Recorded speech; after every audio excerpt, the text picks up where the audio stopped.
السلام عليكم ورحمة الله وبركاته. الحمد لله رب العالمين، والصلاة والسلام على أشرف المرسلين وعلى آله وأصحابه وأزواجه وذرياته وأهل بيته أجمعين.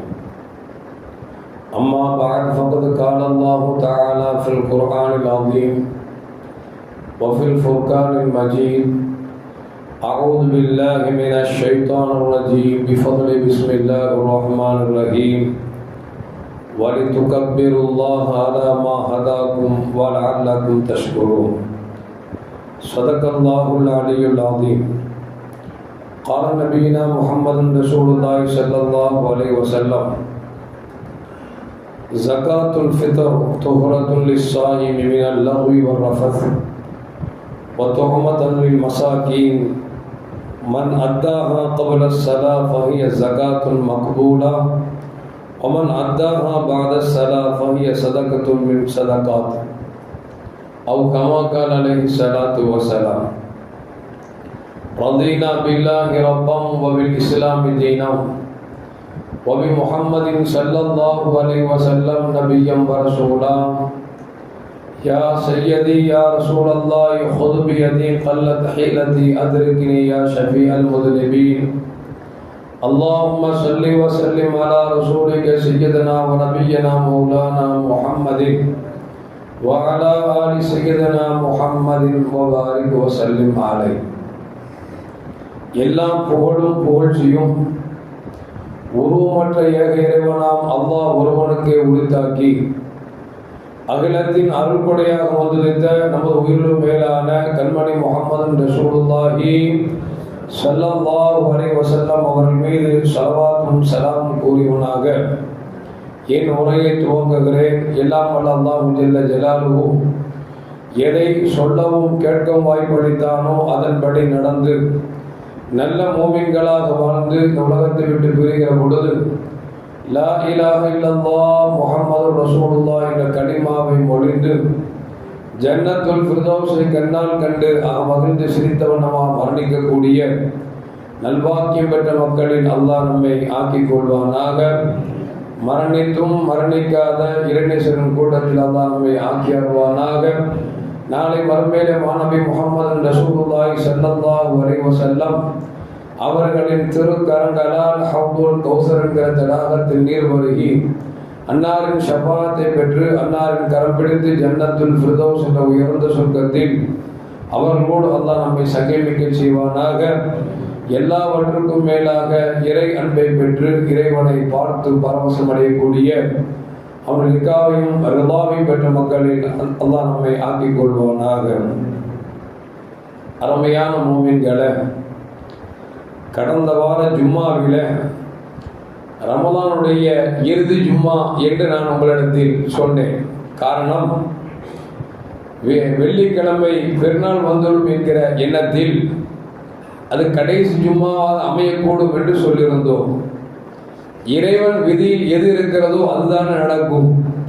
அந்த அடிப்படையில் பார்க்கிற பொழுது ரமலானின் கடைசி ஜும்மாவாக இந்த ஜும்மா இருக்கிறது. அல்லாஹ் ஜல்ல ஜலாலுஹு நாம் எல்லாம் பிடித்த நோன்புகளுக்கு அவன் தரப்பிலிருந்து அவன் ரஹமத்தையும் பரக்கத்தையும் கபூலியத்தையும் எதிர்பார்த்து கொண்டிருக்கிறோம். அல்லாஹ் ஜல்ல ஜலாலுஹு அவனுக்காக பிடிக்கப்படும் நோன்பை இஹ்லாஸான முறையில் செய்யப்பட்ட நல்வணக்கங்களின் நம் வணக்கங்களை அல்லாஹ் அங்கீகரித்து ரய்யான் என்கிற வாசல் வழியாக சொர்க்கம் செல்லக்கூடிய நல்வாக்கியம் பெற்ற மக்களில் அல்லாஹ் நம்மை ஆக்கி அருள்வானாக. அருமையான மூமின்களை, ரமலானில் எண்ணற்ற வணக்கங்களை அல்லாஹ் நமக்கு வழிவகுத்து கொடுத்தார். தொழுதோம், நோன்பு நோற்றோம், ஜகாத்துகளை கொடுத்தோம், இன்னும் பிற தான தர்மங்களை கொடுத்தோம், குர்ஆனை ஓதினோம், ஏத்திகாஃப் இருந்தோம். இன்னும் சொல்ல போனால் நம்முடைய புலன்களை அடக்கி தீய பேச்சுகளை விட்டு நாம் தவிர்த்திருந்தோம், தீய பார்வைகளை விட்டு நாம் தவிர்த்திருந்தோம், தவறான சொற்களை தவறான சிந்தனைகளை எல்லாம் விட்டு அல்லாஹ் நம்மை பாதுகாத்தான் என்று சொன்னால் உண்மையில் நாம் எல்லாம் பெரும் பாக்கியம் பெற்றவர்கள் என்பதில் எந்த மாற்று கருத்தும் அல்ல. அதே நேரத்தில் நாம் செய்த வணக்கங்கள் எல்லாம் அல்லாஹ்விடத்திலே அங்கீகரிக்கப்பட வேண்டும் என்கிற ஒரு எண்ணம் நம்மிடத்தில் வேண்டும். சரி, அலியும் கர்ரமல்லாஹு வஜஹா சொல்வார்கள், எந்த அளவுக்கு வணக்கம் செய்வதற்கு நீங்கள் முயற்சி செய்தீர்களோ, எந்த அளவுக்கு சிரமத்தை எடுத்துக் கொண்டீர்களோ, நோன்பு பிடிக்கிறது சாதாரண ஒரு சிரமமா? காலங்காத்தால 3 மணிக்கு யாராவது கூப்பிட்டு தூங்கிட்டு இருக்கும்போது எழுப்பி பிரியாணி தின்றானா திரும்பமா திங்கிற நேரமா இது, யாராவது சாப்பிடுவாங்களா? காலையில் 8 மணிக்கு காலையிலே நாசாக பிரியாணி கேட்கிற உள்ளங்கள் நோன்பு பிடிப்பதற்காக சகரில் 3-3:30 மணிக்கெல்லாம் பிரியாணி சாப்பிட்டுட்டு செமிக்கிறதுக்கு வாழைப்பழத்தையும் சாப்பிட்டுட்டு நம்ம இருக்கிறோம் அப்படின்னா இது ஆசைக்காகவா சாப்பிட்டோம்? ரசூலுல்லாஹி ஸல்லல்லாஹு அலைஹி வஸல்லம் சகரு சாப்பிட்றது சுன்னத்துன்னாங்க. அதனால அந்த நேரத்தில் எழுந்து சாப்பிட்டோமே தவிர அந்த சாப்பிடுறது உண்மையை நாம் விரும்பி சாப்பிட்டோம் என்று சொன்னால் மற்ற காலங்களில் யாராவது 3 மணிக்கு ஏஞ்சி பிரியாணி தின்னா நம்ம திங்கக்கூடியவனா இருக்கும், நம்ம திங்க மாட்டோம். காலையில் அம்மா நாஸ்தா வச்சாங்கன்னா எனக்கு அம்மா இட்லி இல்லையா தோசை இல்லையா காலங்காத்தாலும் பிரியாணி போடுவாங்களா அப்படின்னு ஒரு சடங்கு சாப்பிடுவோமே தவிர யாரும் விரும்பி சாப்பிட்றது இல்லை. இப்போ காலையில் சகருக்கு எந்திரிச்சு சாப்பிட்றோம் அப்படின்னா என்ன காரணம்? அல்லாஹ்வும் ரசூல் நமக்கு சொன்னார்கள் என்கிற ஒரே காரணத்திற்காக. அது மட்டுமல்ல, காலையில் நியத்து வச்சா மாலையில் வரைக்கும் பசித்திருந்து தாகித்திருந்து தன் மனைவிடத்தில் இச்சைகளை அடக்கி நாம் ஏன் அல்லாஹ் இருந்தோம் அப்படின்னா அல்லாஹ்வுக்காக இருந்தோம். டாக்டர் ஒன்றும் இல்லை, லூஸ் மோஷன் போது சாப்பிடாதீங்கன்னா நம்மளால சாப்பிடாம இருக்க முடியுது, ஆசைப்படாது கொஞ்சமாக சாப்பிட்றோமா இல்லையா? என்ன விளங்குது? இப்போ நம்ம காலையிலிருந்து பசிச்சிருந்தோம், மாலை வரைக்கும் தாகித்திருந்தோம், நம்முடைய இச்சைகளை அடக்கணும் அப்படின்னா உண்மையிலே மனிதனுடைய இயல்பு என்னன்னா வாய்ப்பு கிடைக்கிற போது தவறு செஞ்சிருவோம். ஆனா இந்த நியத்து வச்ச பிறகு அது எப்படிப்பட்ட இன்பகரமான உணவாக இருந்தாலும், எப்படிப்பட்ட தாகமாக இருந்தாலும், எப்படிப்பட்ட சோதனையா இருந்தாலும் அது எல்லாம் அடக்கி நாம் நோன்பு வைத்தோம் அப்படின்னா அந்த நோன்பு எவ்வளவு சிரமப்பட்டு வச்சிருப்போம் யோசிக்கணும். அலிரதி நான் சொல்லுவாங்க, ஒரு வணக்கத்தை செய்யறதுக்கு எவ்வளவு முயற்சி பண்றீங்க, இந்த முயற்சியை விட அல்லாஹ்விடத்தில் நான் செய்த வணக்கங்கள் அல்லாஹ்வால் அங்கீகரிக்கப்பட வேண்டும் என்பதற்கு நீங்கள் அதிக முயற்சி எடுக்கல அப்படின்னா முயற்சி எப்படி எடுக்கிறது? அல்லாஹ்ட்ட தொழுது துவா செய்யும், அல்லாஹ் அழுது கேட்கணும், ரப்பே உனக்காக காலையிலிருந்து பசி இருந்தேன், என் மனைவி மக்கள் நான் ஒதுக்கி இருந்தேன், என்னோட நீ எதையெல்லாம் தவிர்க்க சொன்ன அதையெல்லாம் தவிர்த்திருந்தேன்னா என்ன காரணம்? உனக்காக வல்லவான் செய்திருந்தேன், இந்த அமலை ஏற்றுக்க மாட்டியா அப்படின்னு நினைச்சினோம். அல்லாஹ்ட்ட கேட்க வேண்டுமா? செய்தன அலிரதி அல்லாஹு தஆலாஹு நமக்கு சொல்லி தருகிறார். காரணம் என்று சொன்னால் நபீனா இப்ராஹிம் அலைஹிஸ்ஸலாம் அந்த காபாவை கட்டிய பிறகு அல்லாஹ்விடத்தில் சொன்ன வார்த்தை, ரப்பே நானும் என் மகனும் சேர்ந்து உன் இல்லத்தை கட்டிவிட்டோம், ரப்பனா தகப்பல் மின்னா, இந்த சேவை நீ அங்கீகரித்துக் கொள்வாயாக என்று சொல்லி இப்ராஹிம் அலைஹிஸ்ஸலாம் கேட்டார் என்று சொன்னால், அருமையான மக்களே, நாம் செய்த வணக்கங்கள் பெரிதல்ல, வணக்கத்திற்கு எந்த அளவுக்கு முயற்சியும் சிரமங்களை எடுத்துக்கொண்டோமோ அதை விட பன்மடங்கு நாம் செய்த வணக்கங்களை அல்லாஹ் அங்கீகரிக்க வேண்டுமே என்கிற ஆசையும் அவாவிடத்தில் இருப்பது மட்டுமல்ல, அல்லாஹ்விடத்தில் அழுது புலம்பி கேட்க வேண்டும் என்பதை நமக்கு நபிகள் நாயகம் ஸல்லல்லாஹு அலைஹி வஸல்லம் நமக்கு சொல்லித் தருகிறார்கள்.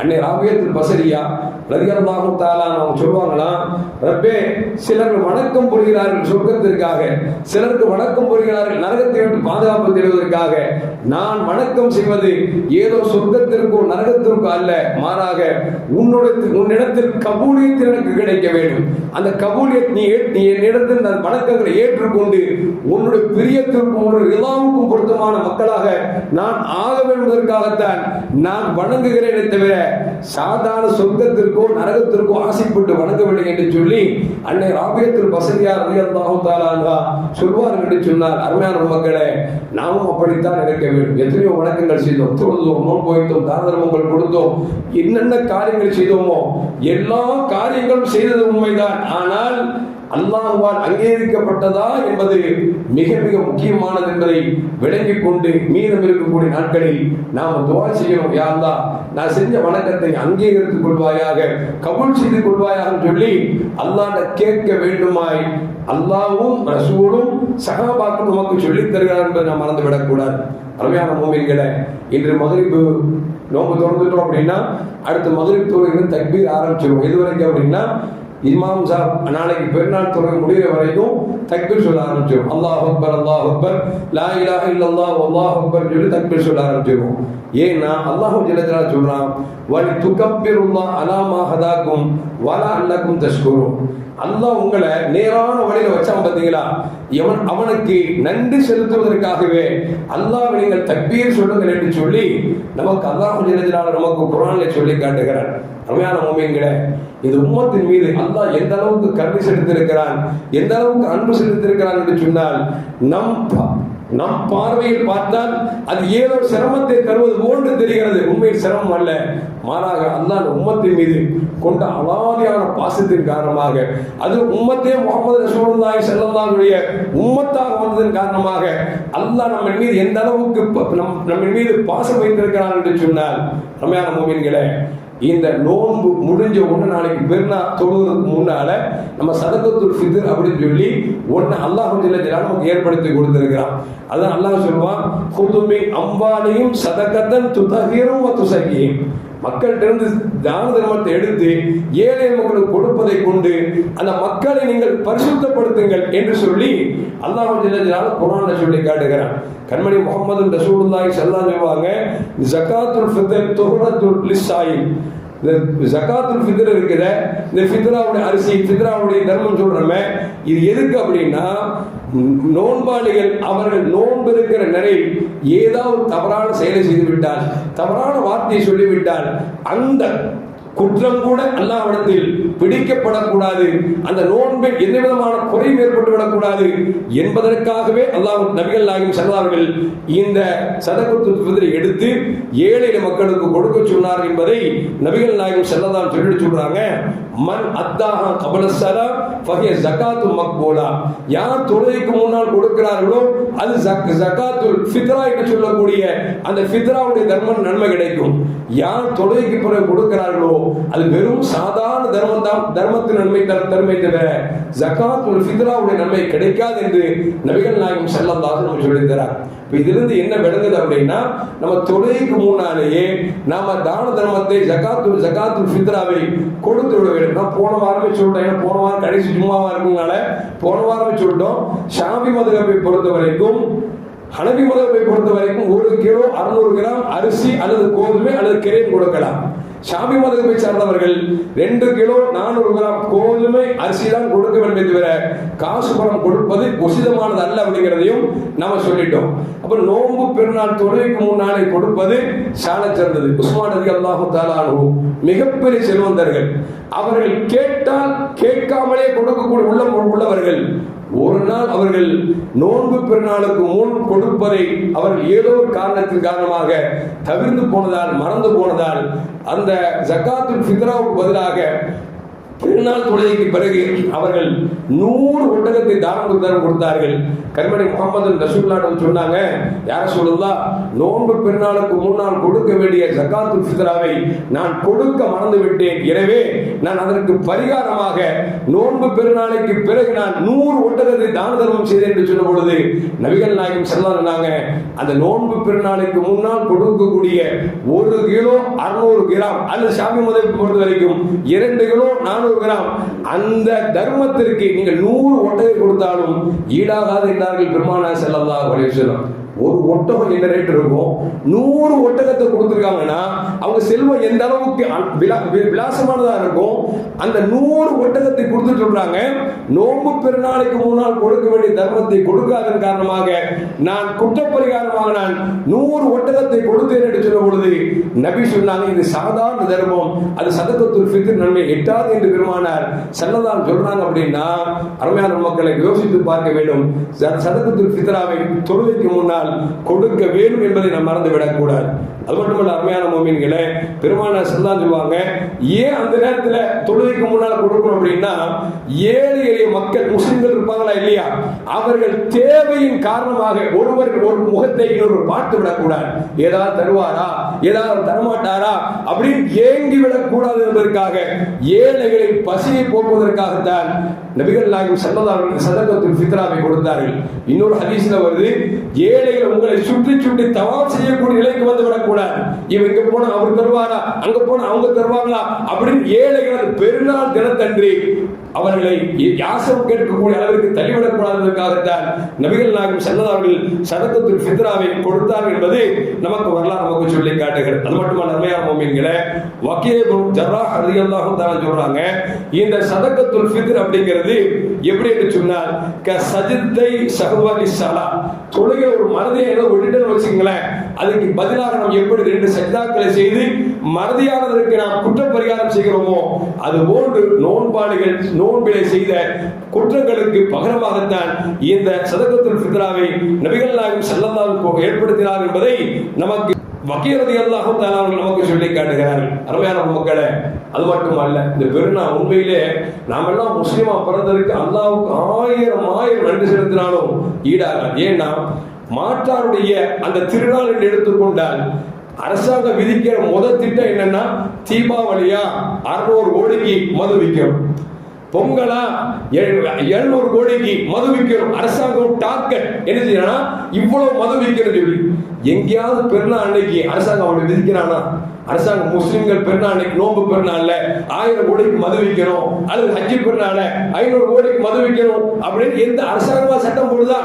போட முடியாது. ஏன்னா முஸ்லிம்களை பொறுத்த வரைக்கும் இஸ்லாத்தை பற்றி தெரியாத மக்கள் ஒரு சிலர் வேண்டுமென்றால் அவர்கள் நல்ல நாள் அல்லாத நாட்களில் சேருமானம் சரியில்லாமல் சேர்ந்து தெரியாமல் குடித்துவிடுவார்கள் தவிர இந்த பெருநாளில் குடிகாரன் கூட குடிக்க மாட்டார், குடிகாரன் கூட குடிக்க மாட்டான் என்பது அவர்களுக்கு தெரியும். ஆனால் அதனால் அரசாங்கம் செய்தனா அந்த டார்கெட் வைக்கிறது இல்லை. அது மட்டுமல்ல, அருமையான முஃமின்களே, அவங்களோட பண்டிகை எடுத்துக்கிட்டீங்கன்னா பட்டாசு பார்த்தீங்கன்னா அரசாங்கத்துக்கு எவ்வளவு லாபம், எவ்வளவு சேதாரம் அப்படிங்கிற பார்த்தோம்னா அது கோடி கோடியா போகுது. ஆனால் நம்மை பொறுத்த வரைக்கும் அல்லாஹ் அப்படியே நம்ம வைக்கவே இல்லை, நம்ம அப்படி வைக்கவே இல்லை. இன்னும் சொல்ல போனா நம்முடைய இந்தியாவில் மட்டும் கிட்டத்தட்ட 100 கோடி முஸ்லிம்கள் இருக்கிறாங்க.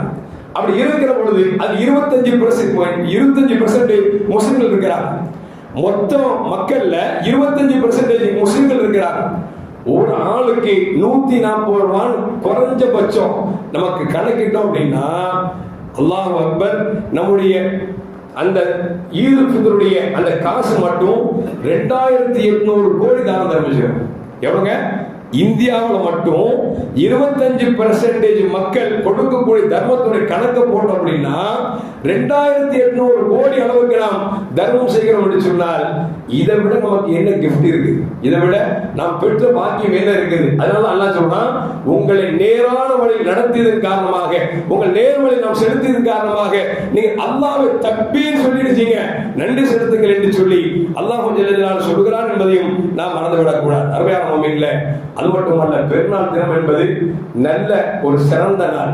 பொதுவா மாட்டாருடைய திருநாள் பாருங்க, குடிச்சு போட்டு சண்டை போட்டு வெட்டிட்டு குத்திட்டு அதை தீ குடிச்சு ஏற்றிக்கிட்டு அப்படி இருக்கும். ஆனா நம்மளுடைய இதுல அப்படி இருக்காது. ஆனா என்ன, காலங்கள் போக போக மனசு கொஞ்சம் கல் மனசா போச்சு. சொந்தங்கள் மத்தியில, அந்த பந்தங்கள் மத்தியில ஒரு நெருக்கம் இல்லாம, ஒரு அன்பு இல்லாம, எப்படா வாய்ப்பு கிடைக்கும் அடிச்சிடலாம் அப்படிங்கிற மாதிரி கைகளை குழம்பு கிடைச்சிருச்சு.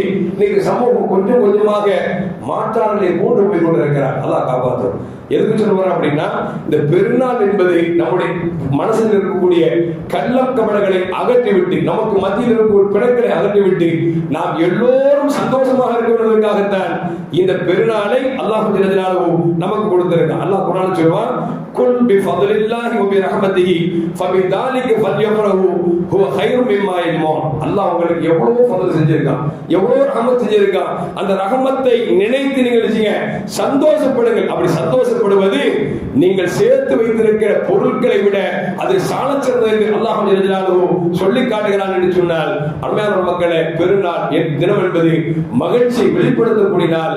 அந்த நேரத்தில் ஏதாவது கோபம் தான் கூட சிரிச்சுட்டு சலாம் சொல்லிட்டு போயிடுறது தவிர வாய்ப்பு கிடைக்குமா அப்படிங்கிற எண்ணமே வந்துவிடக் கூடாது. வந்துருச்சு அப்படின்னா நம்ம முஸ்லீமான நம்மளே யோசிச்சு பார்த்துக்கணும். அதனால முடிந்த வரைக்கும் நமக்கு மத்தியில் நாம் முஸ்லமா செய்து சலாம் கொடுத்து மானக்கா செய்து ஆற தழுவி அவன் பிடிக்கிறதோ பிடிக்கவில்லையோ அவனுக்கு ஒரு சலாமை பெருநாளைக்காக சொல்ல வேண்டும் என்று சொல்லி நாம் சந்தோஷப்பட்டு விட்டோம் என்று சொன்னால், நீங்க சேகரித்து வைத்திருக்கிற பொருட்களை விட அந்த செயல் சிறந்தது என்பதை அல்லாஹ் ஜல்ல ஜலாலுஹு சொல்லி காட்டுகிறான். அது மட்டுமல்ல, அருமையான முஃமின்களே, அனஸ் ரலியல்லாஹு அவர்கள் அறிவிக்கிறார்கள், கலிமா ரசூலுல்லாஹி ஸல்லல்லாஹு அலைஹி வஸல்லம் மதீனத்தை வலஹும் யௌமானில் ஆகும். மதீனாவுக்கு ரசூலுல்லாஹ் மக்காவிலிருந்து வர்றாங்க. வந்து பார்த்தா 2 நாள் குழந்தைகள் விளையாடுவதற்கு மகிழ்ச்சிக்குரிய நாளாக இருக்கிறார். ரசூலுல்லாஹ் கேட்டாங்க, என்ன மகிழ்ச்சிக்குரிய பிள்ளைங்களாம் விளையாண்டு இருக்காங்க, சந்தோஷமா இருக்காங்களே, என்ன விஷயம் அப்படின்னு உடனே அவங்க சொன்னாங்க, இந்த 2 நாள் விளையாட்டுக்குரிய நாள், இந்த நாள் விளையாட்டுக்குரிய நாள், எனவே குழந்தைகள் எல்லாம் சந்தோஷமா இருக்கிறார்கள் சொன்ன பொழுது ரசூலுல்லாஹி ஸல்லல்லாஹு அலைஹி சொன்னாங்க, இதை விட இன்னல்லாஹ் கத் அபதலக்கும் பிஹிமா கைரம் மின்ஹுமா, இதை விட சிறந்த நாள் என்ன அப்படின்னா நோன்பு பெருநாள், ஹஜ் பெருநாள், இந்த 2 நாள் விளையாட்டுக்குரியதாகவே உங்களுக்கு அல்லாஹ் மாற்றி விட்டான் என்று நபிகள் நாயகம் ஸல்லல்லாஹு அலைஹி வஸல்லம் சொன்னார்கள் என்று வரலாற்றிலே ஹதீஸ் பதிவு செய்யப்படுகிறது. கிராமங்கள்லாம் இன்னைக்கு இருக்கு. ஆம்பளைங்கெல்லாம் தொழுது போயிட்டாங்கன்னா தொழுது போயிட்டு வர 1 மணி நேரம் ஆயிருமா, அந்த 1 மணி நேரத்துக்குள்ள பெண்கள் தெருவில் வந்து விளையாட்டு போட்டி வைப்பாங்க. அது ஒரு தனிய ஒரு மகிழ்ச்சி, அது ஒரு தனி ஒரு அலாதியான காண கிடைக்க வேண்டிய ஒரு மகிழ்ச்சி. அப்படி ஒரு கிராமங்கள்ல இருக்குது. ஆனா சிட்டிகள்ல சில இடங்கள்ல இருக்கு தவிர பல இடங்களில் இல்லை. எந்த அளவுக்குன்னா நாம நோம்பு பிடிச்சிட்டு பெருநாள் தொழுது முடிச்ச உடனே எந்த தியேட்டர்ல எந்த படம் ரிலீஸ் ஆகுது பார்த்து முதல்ல டிக்கெட் போட்டு வச்சிருக்கான். நரகத்துக்கு போறதுக்கு டிக்கெட் போட மாதிரி எங்க போறதுக்கு சினிமா தியேட்டருக்கு போட்டு டிக்கெட் போட்டு வச்சிருக்கான். அது எப்படி இவர் 2 பேர் போன காணாதான், கூட 4 பேருக்கு ஃப்ரீயா போடுவாங்க. ஏன்னா சடங்கு திருப்பத்திற்கு அசலாக்கு செலவு பண்ணான்னு சொல்லி அல்லாஹ் காப்பாத்து. எந்த அளவுக்கு சமூகம் போயிடுச்சு அப்படின்னா இன்னைக்கு வலைத்தளங்கள்ல ஒரு முஸ்லீம் பேசுறான், ஒரு நடிகரை பார்த்துட்டானா கை கொடுத்துட்டானா அது 28 நோன்பு பிடித்து கஷ்டப்பட்டு இறைவனுக்காக இறைவனுக்கு கூலி வழங்கிட்டான் அப்படிங்கிறான். அவன்கிட்ட கை கொடுத்தது எனக்கு 28 நோன்பு பிடிச்ச பாத்தீங்களா, அதுக்கு அல்லாஹ் எனக்கு மிகப்பெரிய கூலி கொடுத்துட்டான் சொல்லிட்டு அடுத்து சொல்றான், இவ்வளவு காலம் நோன்பு பிடிச்சதுக்கும் அல்லாஹ் எனக்கு கூலி கொடுத்துட்டான்னா இந்த சமூகத்தை காரி துப்பவா, பார்த்து அழுகவா, உண்மை புரியல. ஒரு நடிகன் அப்படின்னு சொன்னா பொதுவான யாரும் குடிச்சு பேசல. ஏன் சமூகம் எந்த அளவுக்கு போது பாருங்க. இப்ப நம்ம நோன்பு வைக்கிற ஒரு சாதாரண ஒரு காபி பையனுக்கு ஒரு நரகவாசிக்கு போய் கையை கொடுத்துட்டு ஏன் அப்போ 28 நோன்புக்கு இன்னைக்கு கூலி கொடுத்துட்டான்னு பெருமையா பேசுறாங்கன்னா இதை விட அசிக்க வேண்டியது. அல்லாஹ் காப்பாற்றும். சஹாபாக்கள் அழுவார்கள் நோன்பு முடிச்ச பிறகு 6 மாசம் அழுவாங்க. யா அல்லாஹ் நான் பிடித்த நோன்பை கபூல் செய்வாயாக, ஏற்றுக்கொள்வாயாக, என் முகத்தில் வீசி விடாதுன்னு சொல்லி சஹாபாக்கள் அழுவார்களா. இன்னைக்கு நம்ம கையை கொடுத்து போட்டு பெருமையா டிவியில பேசுறோம். 28 நோன்புக்கு அண்ணா எனக்கு கூலி கொடுத்துறான்னா இந்த சமூகம் எவ்வளவு கேவலமாக போய் கொண்டிருக்கிறது என்பதை நம்ம மறந்து விடக்கூடாது. அருமையான மூமின்களே, நபிகள் நாயகம் ஸல்லல்லாஹு அலைஹி வஸல்லம் வீட்டுக்கு அபூபக்கர் சித்திக் தான் வர்றாங்க. வந்தாங்க, குழந்தைகள்லாம் டஃப் வச்சு பாட்டு பாடிட்டு இருக்காங்க, டஃப் அடிச்சு பாட்டு பாடிட்டு இருக்காங்க. அவங்க சித்திகளை பார்த்துட்டு ரொம்ப கோபம் வந்துட்டு சொன்னாங்க, மிஸ்மார் ஷைத்தான் இந்த நபி ஸல்லல்லாஹு அலைஹி வஸல்லம் ரசூலுல்லாஹ்வுடைய வீட்டுல வந்து ஷைத்தானுடைய மியூசிக்கா இருக்கக்கூடிய மியூசிக்கை போட்டு நீங்க ரசூலுல்லாஹ்வுக்கு முன்னாடி பாடுறீங்களா போடா அப்படின்னு குழந்தைகளை விரட்டினாங்க. பொறுப்பாருங்க சொல்லிட்டு சொன்னாங்க, இந்த நாள் பெருநாளாச்ச குழந்தைகள் பாடட்டும், அவர்கள் பாடட்டும், அவர்கள் அல்லாஹ்வுக்கு ரசூலுக்கு பிடித்தமான பாடலாக இருந்தால் பாடட்டும் என்று நபிகள் நாயகம் சொன்னார்கள். மிரட்டி அபூபக்கர் சித்திக் ரலியல்லாஹு அன்ஹு ஆசுவாசப்படுத்தி குழந்தைகளை சந்தோஷமாக பாட விடுங்கள் என்று நபிகள் நாயகம் சொன்னாங்கன்னா பெருநாள் தினம் என்பது மகிழ்ச்சிக்குரிய நாள் என்பதை மறந்து விடக்கூடாது. அந்த நாளில் என்னென்ன காரியங்கள் செய்யும்? பெருநாள் தினம் நாளைக்கு இன்ஷா அல்லாஹ் தொழுகை கரெக்டா 8:30 மணிக்கு நம்ம தொழுகைக்கு வர்றதுக்கு முன்னால என்னென்ன காரியங்கள் செய்யணும் அப்படிங்கிறத அப்துல்லாஹ் உமர் ரலியல்லாஹு அன்ஹு சொல்றாங்க. கான யதசிலு யௌமுல் ஃபித்ர், நோன்பு பெருநாள் அன்னைக்கு தொழுகைக்கு வர்றதுக்கு முன்னால அவர்கள் குளிப்பார்கள். சுண்ணத்தான ஒரு காரியம். குளிச்சுட்டு வர சில பேர் பாத்தீங்கன்னா அந்த நேரத்தில் 1000 வேலை எடுத்து போட்டுருப்போம், போட்டுட்டு தொழுகை டைம் ஆயிருமா அப்படியே சட்டையை போட்டு அழுக்கு மூடியா வைப்போம். நிக்க கூடாது. ஏன்னா எந்த வேலையா இருந்தாலும் முன்னாலே நீங்க முடிச்சிடணும். தொழுகைக்கு வரும் பொழுது சுத்தபத்தமாக வர வேண்டும். இது ஒரு சுண்ணத்தான காரியம் என்பதை நமக்கு அப்துல்லாஹ் உமர் ரலியல்லாஹு அன்ஹு சொல்றாங்க. அது மட்டுமல்ல, நோன்பு பெருநாள் பொறுத்த வரைக்கும் தொழுகைக்கு வர்றதுக்கு முன்னால சாப்பிட்டு வர சொன்னது. ஏனென்று சொன்னால் நபிகள் நாயகம் ஸல்லல்லாஹு அலைஹி வஸல்லம் பேரித்த பழத்தை சாப்பிடாமல் ஈது ஃபித்ர் தொழுகைக்கு வரமாட்டார்கள். இன்னொரு ஹதீஸ் வருது, பெருமானார் ஸல்லல்லாஹு அலைஹி வஸல்லம் ஒற்றைப்படையாக பேரித்த பழம் சாப்பிட்டு வருவாங்க என்று. நம்ம சாப்பிடுறங்கிற பேரில் நல்ல பாயா போட்டு நல்ல பரோட்டா போட்டு சாப்பிட்டு வரலாம்னு வச்சுங்களேன், சில காலு வேகும் சில காலு வேகாது. ஆளு வேகாது காலு வேகாது. அப்புறம் 8:30 மணிக்கு வந்து ஹஜ்ரத் வந்த ஒரு ரக்காயத்து முடிஞ்சது, இப்ப நான் லோகூர் தொழுவா பெருநா தொழுவான்னு கேட்பேன். அங்கங்க லோகூர் தொழுகி கிடைக்கிற பாக்கியத்தை விட்டுறக்கூடாது. சாப்பிட்டுட்டு வரணும்னு சொன்ன எதுக்குன்னா, நம்ம எப்போதும் காலையில் சகரு சாப்பிட முடியல, அந்த பசி அடங்கின மாதிரி இருக்கும். அன்னைக்கு சகரு சாப்பிட மாட்டோம். அப்ப காலையில் வந்து பசிக்குமா இல்லையா, அந்த பசியே போக்குவதற்கு சாப்பாடு. நீங்க உட்கார்ந்துட்டு பாயாவும் குருமாவும் சாப்பிடலாம் உட்கார்ந்தீங்கன்னா தொழுகை வீணா போயிடும். முடிந்த வரைக்கும் பேரிச்சம் பழத்தையாவும் சாப்பிட்டு வரோம். நீங்க பேரிச்சம் பழம் சாப்பிடனாலும் பள்ளிவாசல் வருஷம் வருஷம் கொடுக்குறோம், அது வேற பிரச்சனை. எதுக்கு சொல்லுவார் அப்படின்னா, அவர் சாப்பிட்டுட்டு வருவது சுன்னத் அப்படிங்கிறது மறந்து விடக்கூடாது. இன்னொன்னு, கானபி ஸல்லல்லாஹு அலைஹி வஸல்லம் இதா கான யௌம ஈதி ஹாலபந்தரி, பெருநாள் அன்னைக்கு ரசூலுல்லாஹ் தொழுகை வரும்போது ஒரு வழியா வருவாங்க, திருப்பி போகும்போது வேற வழியா போவாங்க. நான் போன வாரம் ஹதீஸ் சொல்லிட்டேன். ஒரு நண்பர் கேட்டார், எவ்வளவு பிரியமான நண்பர், அது ஒரு வழியில வந்துட்டு இன்னொரு வழியில போறதுக்கு என்ன காரணம் சொல்லலாம். அதே நமக்கு தெளிவா சொல்றாங்க, இமாம்கள் சொல்றாங்க, ஏன் நாம் நடந்து வரக்கூடிய பாதை இருக்கிறதே நாளை மறுமை நமக்கு சாட்சி சொல்லும். நாளைக்கு சாட்சி சொல்லும். இப்ப நம்ம ஒரு வழியில வந்தோம் அப்படின்னா அந்த வழி நமக்கு சாட்சி சொல்லுமா, திருப்பி அதே வழியில போனீங்கள அந்த இடம் தான் சாட்சி சொல்லும். அது வேற இடத்த மாத்தி போனா அந்த ரூட் உங்களுக்கு எடுத்து சாட்சி சொல்லும். அதனால வருகிற போது ஒரு பாதை, செல்லுகிற போது வேற பாதை. ரொம்ப பெருசா நினைக்க வேண்டியதில்லை. இந்த ரூட்ல வந்தீங்களா, போகும்போது ஹவுஸ் வழியா கீழே இறங்கி போயிருங்க, முடிஞ்சு போச்சு. இல்ல ஹவுஸ் வழியா வரீங்களா, இப்படி இறங்கி போயிருங்க. இல்ல நேரா போறீங்க, நேரா போய் ரைட்ல போகல, ஏதோ ஆக மொத்தம் பாதையை கொஞ்சம் மாத்திக்கிட்டா அந்த இடம் உங்களுக்கு சாட்சி சொல்லும் என்பதால் நபிகள் நாயகம் செல்லவர்கள் பாதையை மாற்றி நடப்பார்கள் என்பதும் வரலாற்றில் நமக்கு வருகிறது. பெருநாள் அன்னைக்கு வாழ்த்து சொல்லலாமா? சில பேர் பிதாத்து. எங்க பெருநாங்கிறது வாழ்த்து சொல்றதுக்கு தானே, மகிழ்ச்சி வெளிப்படுத்துறதுக்கு தானே நம்ம பெருநாங்கிறது. அந்த நேரத்தில் வாழ்த்து சொல்வது பிதாத்து அப்படின்னு சொல்லி சில பேர் சல்லாஹ் காலத்து சஹாபாக்கள் மாறி மாறி அவர் வாழ்த்து சொல்லியிருக்கிறார் என்பதை நமக்கு ஹதீஸில் காணப்படுகிறது. கான அஸ்ஹாபுல் ஸல்லல்லாஹு அலைஹி வஸல்லம் இதல் தகவ் யௌமல் ஈத், பெருநாள் அன்று ஒருவர் சந்தித்துக் கொண்டால் யகூல் பஅதுஹும் லி பஅதின் தகப்பலல்லாஹு மின்னா வ மின்க, உங்களையும் எங்களையும் அல்லாஹ் நினைச்சிட்டோம் ஏற்றுக்கொள்ளட்டும் சொல்லி அவர்கள் துஆ செய்வார்கள் என்கிற ஹதீஸும் வரலாற்றில் பதிவு செய்யப்பட்டிருக்கிறது என்பதை நாம் மறந்துவிடக்கூடாது. அதே நேரத்தில் அருமையான மக்களை, நாம் ரமலானோடு நம்ம போயிடக்கூடாது. ரமலான் எப்படி ஆகி போச்சுன்னா, ஏதோ வருஷத்துக்கு ஒரு மாசம் நோன்பு வைக்கிறது, அந்த மாசத்துல தொழுகிறது, அந்த மாசத்துல குர்ஆன் ஓதுறது, அதுக்கப்புறம் பார்த்தா அடுத்த நாள் பெருநாள் முடிஞ்சுன்னு வச்சுங்களேன், அல்லாஹ் அக்பர் பள்ளிவாசல் மையத்துள் மாதிரி இருக்கும். மையத்துள் பார்த்துருக்கீங்களா? ஜனாசாவை தூக்கிட்டான்னு வச்சுங்களேன், சொந்த முதலாம் பறந்துடும். ஜனாசாவுக்கு எல்லாமே வருவாங்க, வந்து மையத்தை அடக்கிட்டாங்கன்னா அஸ்ஸலாமு அலைக்கும் சொல்லிட்டு போனான்னு வச்சுங்களேன், அடுத்த மையத்தை வரும். அந்த மாதிரி இந்த ரமலான் எப்படி ஆகி போச்சுன்னா, ரமலான பார்த்த பள்ளிவாசல் கூடுறோம், பெரிய கூட்டமும் பெரிய அளப்படையும் அங்க பண்ற சேவை பார்த்தா நமக்கு ஆச்சரியமா இருக்கும். அந்த சேவை எது போய் முடியும்னா, அந்த ரம்ஜானோட முடிச்சா அடுத்த ரம்ஜான் தான் வரும். அப்படி இருக்கக்கூடாது.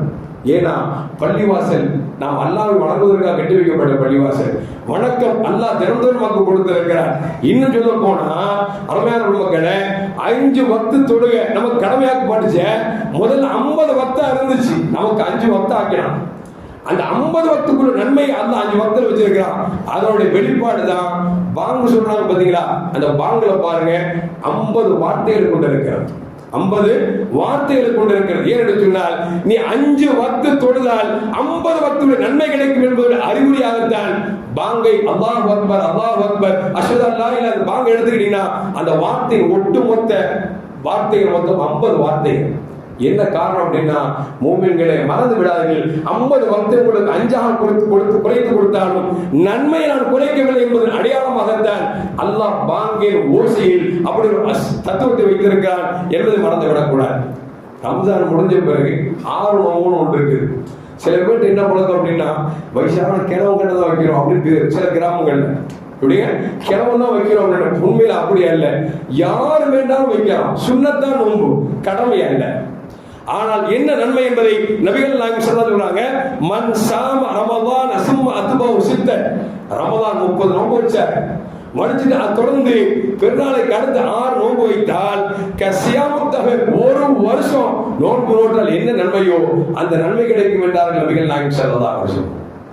அதை தொடர்ந்து வைக்கலாம், இல்ல அந்த மாசம் ஃபுல்லா விட்டு விட்டு வைக்கலாம். நாம இது கால வரைக்கும் தொடர்ந்து வச்சோம், போன வருஷம் செஞ்சோம் அப்படின்னா போய் விட்டு பார்க்கலாம், ஒரு மாசம் டைம் இருக்கு அப்படின்னு பார்த்தா சிரமம்னா அல்லாஹ் அக்பர் அப்படி சிரமமா போயிடுச்சு.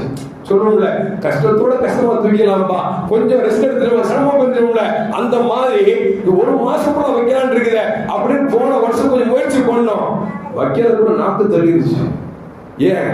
எல்லாரும் வயிறு நிறைய சாப்பிடும் போது நான் மட்டும் பசியா இருக்கு சும்மா வசிப்பாங்க, எல்லாரும் பட்டினியா இருக்காங்க, எல்லாரும் கஷ்டப்படுறாங்கன்னா நமக்கு கஷ்டம் தெரியாது. ரம்ஜான் அப்படித்தானே, எல்லாரும் வைக்கிற மாதிரி சின்ன பொண்ணை கூட வைக்கிது. ஏன்? என்ன காரணம்? எல்லாரும் நோம்பு, நானும் நோம்பு அப்படின்னு. ஆனா இந்த சுன்னத்தை நோம்பு இருக்க எல்லாரும் பிடிக்கிறது இல்ல. அல்லாஹ் யாருக்கு தௌபீக் செஞ்சிருக்கோ அவங்க மட்டும் தான் வைக்கிறான். அந்த நேரத்துல நாம மட்டும் எஞ்சி தனியா சரக்கு சாப்பிடுறது, நான் மட்டும் நோம்பு பிடிக்கிறது, நான் மட்டும் பசியா இருக்கிறது, அது ரொம்ப சிரமமான காரியம். அதனால முடிந்த வரைக்கும் பெருநாளைக்கு அடுத்து நாளிலிருந்து 6 நாட்களை நோன்பது ரொம்ப சிறந்தது. வாய்ப்பு இல்லைங்கிறவங்க அது ஒரு மாசம் செஞ்சுக்கலாம், பயன்படுத்தி கொள்ளலாம் என்பதை மறந்துவிடக் கூடாது. அப்படி 6 நாள் நோன்பு வச்சுக்க அப்படின்னா அந்த ஒரு வருஷத்துக்கு நன்மை கிடைக்கிறது என்று நபிகள் நாயகம் ஸல்லல்லாஹு அலைஹி வஸல்லம் தெரிகிறார். ஆக மொத்தத்தில் அமையான மக்களே, பெருநாளில் நாம் எப்படி நடக்க வேண்டும் என்ற செய்தியை சொல்லிவிட்டோம். பெருநாள் தொழுகைக்கு முன்னால் என்ன தர்மம் கொடுக்க வேண்டும் என்று சொல்லிவிட்டோம். நம்ம ஃபாலோ பண்றது அவங்கவுங்க கடமை, அவங்கவுங்க கடமை. அதனால் முடிந்த வரைக்கும் அல்லாஹ்வும் ரசூலும் எந்த வழி நமக்கு வாழ்ந்து காட்டி தந்தார்களோ அந்த வாழ்வில் நாம் முயற்சிக்க வேண்டும். அந்த எடுத்த முயற்சி அல்லாஹ்வால் கபூல் செய்ய வேண்டும். எல்லாம் வல்ல அல்லாஹ் ஜல்ல ஜலாலுஹு அவனால் அங்கீகரிக்கப்பட்ட நல்ல மனிதர்களை நம்மையும் அல்லாஹ் ஆக்கியருள்வானாக. அஸ்ஸலாமு அலைக்கும் வரஹ்மத்துல்லாஹி வபரகாத்துஹு.